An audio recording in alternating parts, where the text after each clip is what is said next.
আসসালামু আলাইকুম। আজকে আমরা চলে এসেছি মিরপুর 11। এখানে হাজি বিরিয়ানিতে। তো মিরপুর 11 অনেক সুন্দর হাজি বিরিয়ানির একটি দোকান রয়েছে, যেখানে আজকে আমরা বিরিয়ানি খাবো এবং দেখাবো আপনাদেরকে যে এখানে কি কি দামে আপনারা সুস্বাদু বিরিয়ানি খেতে পারবেন।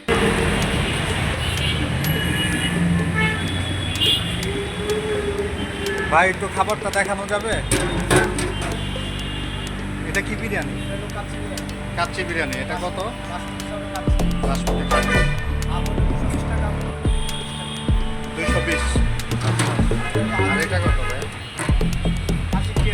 খাসি তেহারি। এটা কত? 240।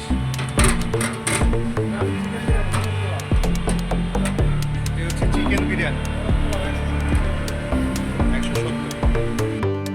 এখানে নিচেও বসার জায়গা রয়েছে এবং উপরেও বসার জায়গা রয়েছে। আপনারা ইচ্ছে করলে এখানে উপরে এসে বসতে পারবেন। তো আমরা এখন উপরেই বসবো।